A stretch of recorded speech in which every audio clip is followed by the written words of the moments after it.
साथियों, मेरी अवस्था 82 वर्ष है।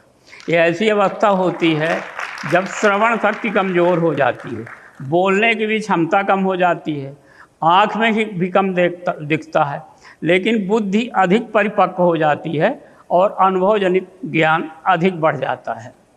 मुझसे लोग अक्सर पूछा करते हैं कि दाहिया जी, आप तो अच्छे खासे साहित्यकार हैं, आपकी कविता रीवा यूनिवर्सिटी में बीए फाइनल के कोर्स में चलती है, लेकिन आप बाद में एग्रीकल्चर की ओर कैसे आ गए? मैं उनसे कहा करता हूँ कि देखो भैया, मेरा एग्रीकल्चर से इतना ही नाता है कि मेरे पिताजी किसान थे, कई पीढ़ियों से मेरे घर में खेती होती थी।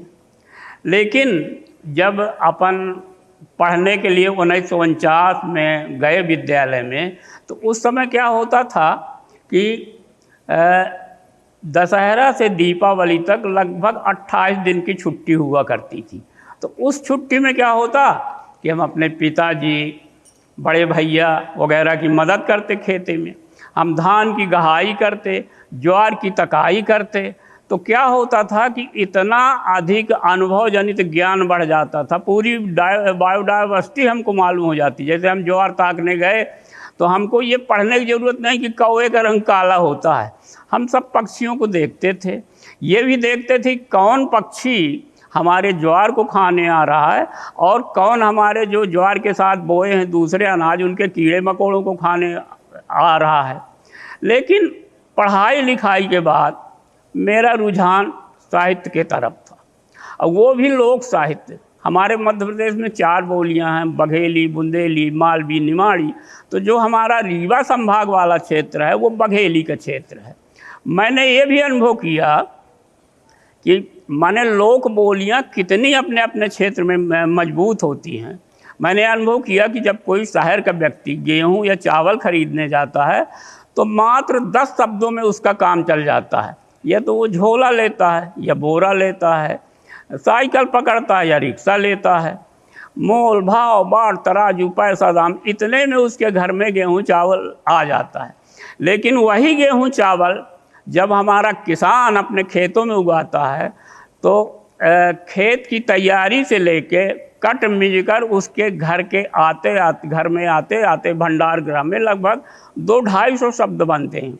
और वो शब्द अंग्रेजी के नहीं होते, हिंदी के नहीं होते, संस्कृत के नहीं होते, वो बोलियों के होते हैं। बघेलखंड में बघेली के होंगे, बुंदेलखंड में बुंदेली के होंगे, अन्य बोलियों वाले क्षेत्र में अन्य बोलियों के होंगे। अब जैसे मान लीजिए कि अब हमारी बघेली है, तो बघेली में बहुत सारे मुहावरे, लोकोक्तियाँ, कहावत वगैरह हैं। तो जब मैं बघेली में काम करता था, बघेली में कविताएं लिखता, गीत लिखता, तो जनजाति संग्रहालय बोली विकास अकादमी भोपाल के जो सचिव थे, उनने कहा कि दाहिया जी, आप हमारे लिए कुछ काम करिए वहाँ के मुहावरे, लोकोक्तियाँ, कहावतें, लोकगीत आदि पर। मैं काम करने लगा तो मैंने अनुभव किया कि अधिकांश कहावतें, लोक कथाएँ हमारे परंपरागत अनाज पर हैं। जैसे मान लीजिए कि हमारे यहाँ धान होती है, करगी नाम की धान होती है, उसका ऊपर का आवरण काला होता है, बाल में उसके सेंकुर होते हैं, कांटे जैसे होते हैं। तो उस पर कहावत है कि धान बोवे करगी, सुअर खाए न समधी। अर्थात तू करगी धान बोइए, न तो सुअर खाएगा न समधी। अब ये मतलब सुअर तो इसलिए नहीं खाएगा कि बाल में सेंकुर होते हैं, कांटे होते हैं, उसके मुंह में गड़ेंगे। और समधी को इसलिए नहीं खिलाएंगे कि लाल चावल है, समधी को तो बढ़िया विष्णु भोग खिलाएंगे। इसी तरह से ये कहावत है कि धान बोवे सिकिया, महतारी पावे न बिटिया। अर्थात तो सिकिया धान बोइए, न तो माँ को खाने को मिलेगा न बेटी को। इस पर एक अंतर कथा है कि माँ बेटी थी घर में और उसका पिता था। वर पक्ष के लोग कन्या को देखने के लिए आए तो बढ़िया माँ बेटी ने कूट छर के सिकिया धान का चावल पकाया। अब वो चावल इतना रिश्तेदारों को भा गया कि पूरा का पूरा खा लिए, माँ बेटी को बचा ही नहीं। इसलिए कहावत बन गई कि धान बोवे सिकिया, महतारी पावे न बिटिया। या 3 पाक 2 पानी, पकाई कुटुकरानी, सामा जेठान कहाए, सब अनाज से आगे आए, आदि बहुत सारी कहावतें हैं। एक लोक कथा तो उस पर है, माने अनाज पर। डॉक्टर राधेलाल रिछारिया हमारे मध्य प्रदेश में एक बहुत बड़े वैज्ञानिक हुए हैं अविभाजित मध्य प्रदेश में। उनने 22,800 धान की प्रजातियां खोजा था, लेकिन दुख की बात है कि आज 800 भी शेष नहीं बची। 22,000 तो पूरी चली गई, 200 हमारे पास हैं, ऐसे कुछ लोगों के पास है। लेकिन धान का जाना भर पर्याप्त नहीं है, उसके सारे गुण धर्म चले गए जो ने हजारों साल से यहाँ के परिस्थिति में रच बस के विकसित किया था अपने गुण सूत्रों में, वो सब चले गए। अब जैसे क्या है, हम तो शुरू में जब इन धानों को मतलब तो हम क्या किया कि जब हमने देखा कि ये हमारी कहावतें अनाजों पर हैं तो हम उनको संकलित करने लगे। हमने यहाँ के कोदो, कुटकी, सामा, कांकुन आदि की अनाजों के जो माइनर मिलेट्स आजकल कहलाते हैं, मोटे अनाज, उनको एकत्र किया। तो उनके बहुत ज़्यादा हमको प्रजातियाँ नहीं मिली, 2-2, 4-4 प्रजातियाँ मिली। लेकिन सबसे ज़्यादा खतरा हमको धान को दिखा, क्योंकि हमारी 2 गांव में खेती है। एक गांव दूसरे गांव में जब 2-3 किलोमीटर दूर हम जाते तो वहाँ रंग बिरंगी बालियाँ धान की दिखती, कोई लाल, कोई सफ़ेद, कोई काली, कोई मटमैली। लेकिन जब हरित क्रांति आई 70 के दशक में तो हमने देखा कि ये पूरी की पूरी सब खत्म हो गई।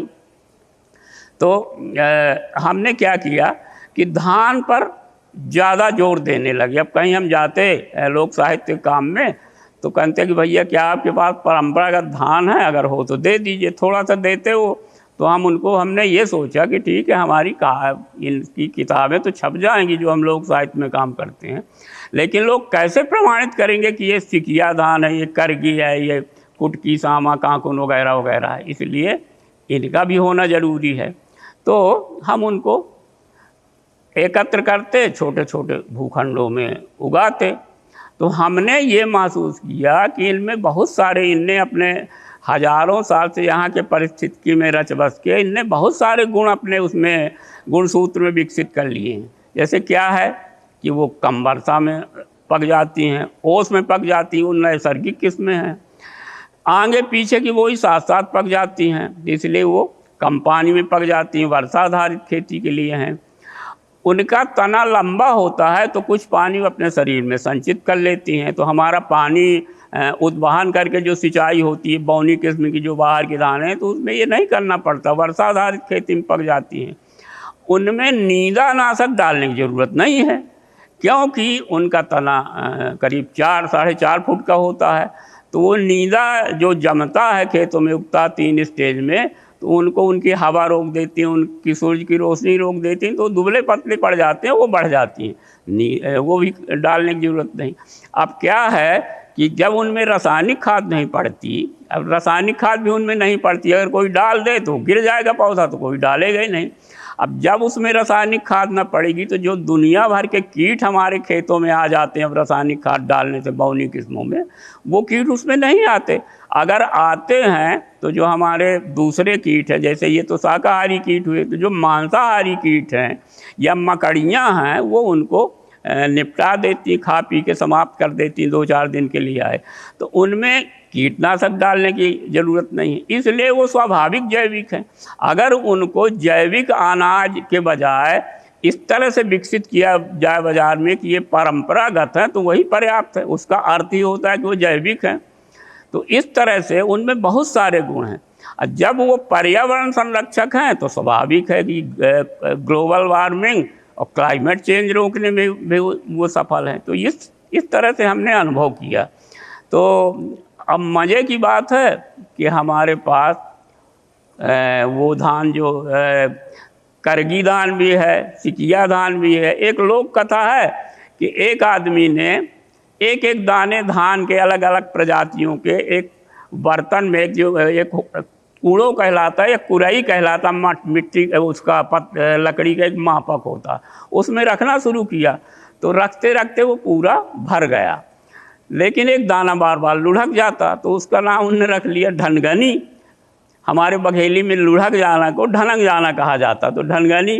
तो मज़े की बात है कि हमारे पास 3 किस्म की धान हैं, 200 प्रकार की धानें हैं, 20 प्रकार के परंपरागत गेहूँ हैं और मोटे अनाज भी हैं। जितनी भी ये हमारे परंपरागत, चाहे वो अनाज हो, चाहे हमारे पशु हों, ये सब जंगल के उत्पाद हैं।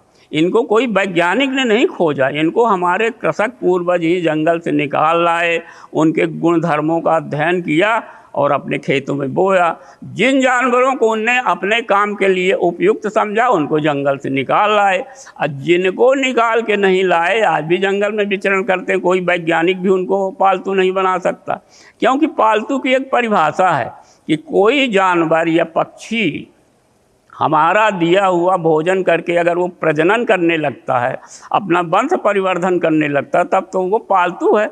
अगर वंश परिवर्धन नहीं करता तो वो पालतू के श्रेणी में नहीं आता। तोता को चाहे आप अल्लाह अकबर सिखा दीजिए, चाहे राम राम सिखा दीजिए, वो बोलने लगेगा। लेकिन जैसे ही आपका पिंजड़ा खुला उड़ जाएगा। अगर तोते तोती हों तो बच्चे भी पैदा नहीं करेंगे, तो वो हमारा कैदी है, पालतू नहीं है। गौरैया वहीं रहती जहाँ मनुष्य रहता है, जंगल में नहीं पाई जाती, और हमारे आंगन का दाना चुगती है, लेकिन एक दूरी बना के रहती है। हमारी गुलामी उसने स्वीकार नहीं किया। लेकिन इधर देखिए कि मुर्गी मुर्गों को, भेड़ बकरियों को उनने हमारी गुलामी स्वीकार कर लिया, तो लोग काटते पौलते रहते बेचारों को रहे आते हैं। गाय बैलों को लोगों ने निकाल दिया घर से, लेकिन फिर भी आ जाते हैं। देखिए हमारे पूर्वजों का गाय बैलों से किस तरह का एक मूक समझौता था कि गाय को हमने घास खिलाया, गाय ने हम लोग को दूध खिलाया। हमारे घास से गाय तंदुरुस्त हुई, उसके दूध से हम हुए। गाय ने बछड़ा जना, हमने हल में चलाया, हल हम चला रहे हैं, खींच बैल रहा है। गाय बैलों ने गोबर किया, हमने उसकी खाद बनाया, गाड़ी में हमने भरा, खेत तक वो ले गए। लेकिन जो हमारे खेत पे उत्पादन हुआ तो अनाज हमारा खरी चुनी चोकर भूसा चारा गाय बैलों का। लेकिन गाय बैल अगर बूढ़े हो जाएं तो हमसे हमारे माता पिता की तरह जीवन पर्यंत सेवा लेने के अधिकारी। ये हमारी एक संविदा हमारे पूर्वजों की थी। अब देखिए जब से ये हरित क्रांति आई, 50 साल में हजारों साल की हमारी वो संविदा टूट गई। तो आज क्या है कि बेचारे अगर एक ट्रैक्टर आता है तो न सिर्फ 10 जोड़ी बैलों को घर से निकाल देता है, और अगर बैल जाता है तो उसकी माँ भी चली जाती है। उसका ये कारण है कि आज के अर्थ के शास्त्र के कसौटी में बेचारी वो खरी नहीं उतरती।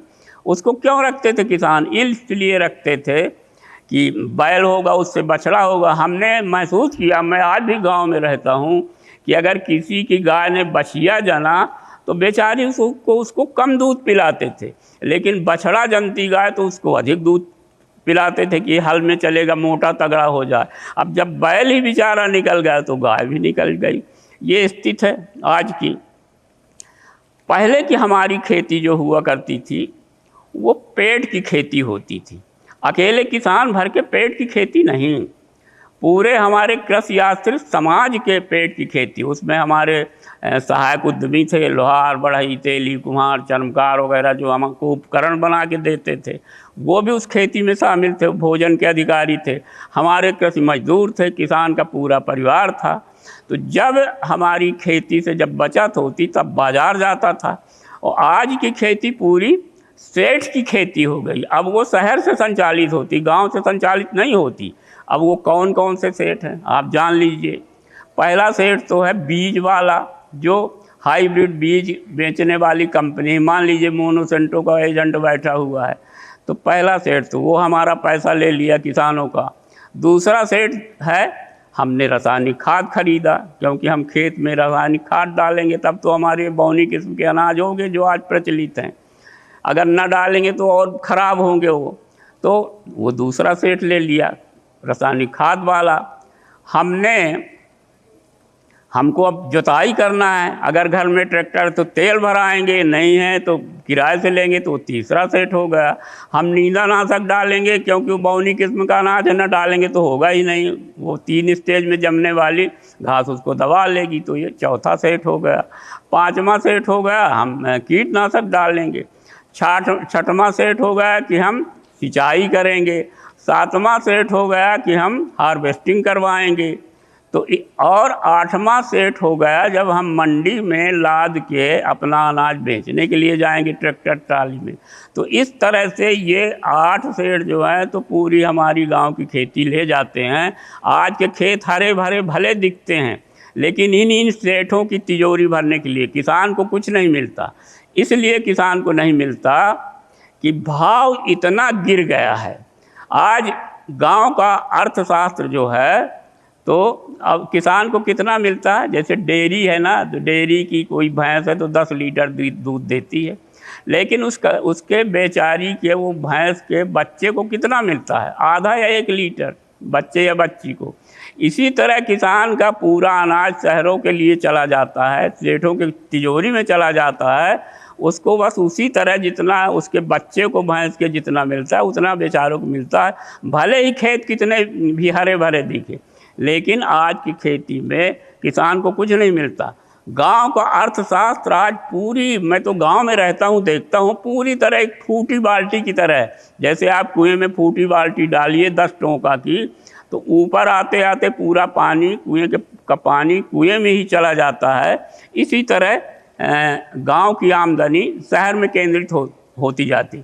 सपोज करिए कि गांव का कोई दूध वाला दूध बेचने गया, ठीक है, शहर में गया बेचने, उसको पैसा मिला, लेकिन वो क्या करेगा, वहीं सब फेंके आया। उसने क्या किया, जूते वाले के जूता लिया, दवाई वाले की दवाई लिया, कपड़े वाले के कपड़ा लिया, सौंदर्य प्रसाधन वाले की दुकान में कुछ लिया, बच्चों की किताब कापी ली। तो 8-10 दुकानों में ले जाके उसने वो सब वहीं फेंके आया। और थका मांदा था तो एक गिलास कहीं बैठ के किसी मदिरालय में पी भी लिया, पूरा का कुएं का पानी कुएं में चला गया। लेकिन शहर का पैसा क्यों बढ़ता है, इसलिए बढ़ता है कि कपड़ा वाला जूते वाले के लेगा, जूते वाला कपड़ा वाले के लेगा, कपड़ा वाला दवाई के वाले के लेगा, दवाई वाला कपड़े के लेगा। अगर वहाँ के 10 व्यापारी 100-100 रुपया एक दिन में लगा देते हैं तो सूर्य अस्त होते होते 100 रुपये के 110 रुपये बन जाते हैं वहाँ। लेकिन गांव का कुछ नहीं होता, गांव का पैसा भी शहर में केंद्रित हो रहा है और वहाँ का तो हो ही रहा है। तो आज गांव का अर्थशास्त्र पूरी तरह से एक फूटी हुई बाल्टी की तरह है। अब आखिर ऐसा क्यों है, इसलिए है कि इतना भाव अनाज का गिर गया है, 4 गुना अनाज का भाव गिर गया है।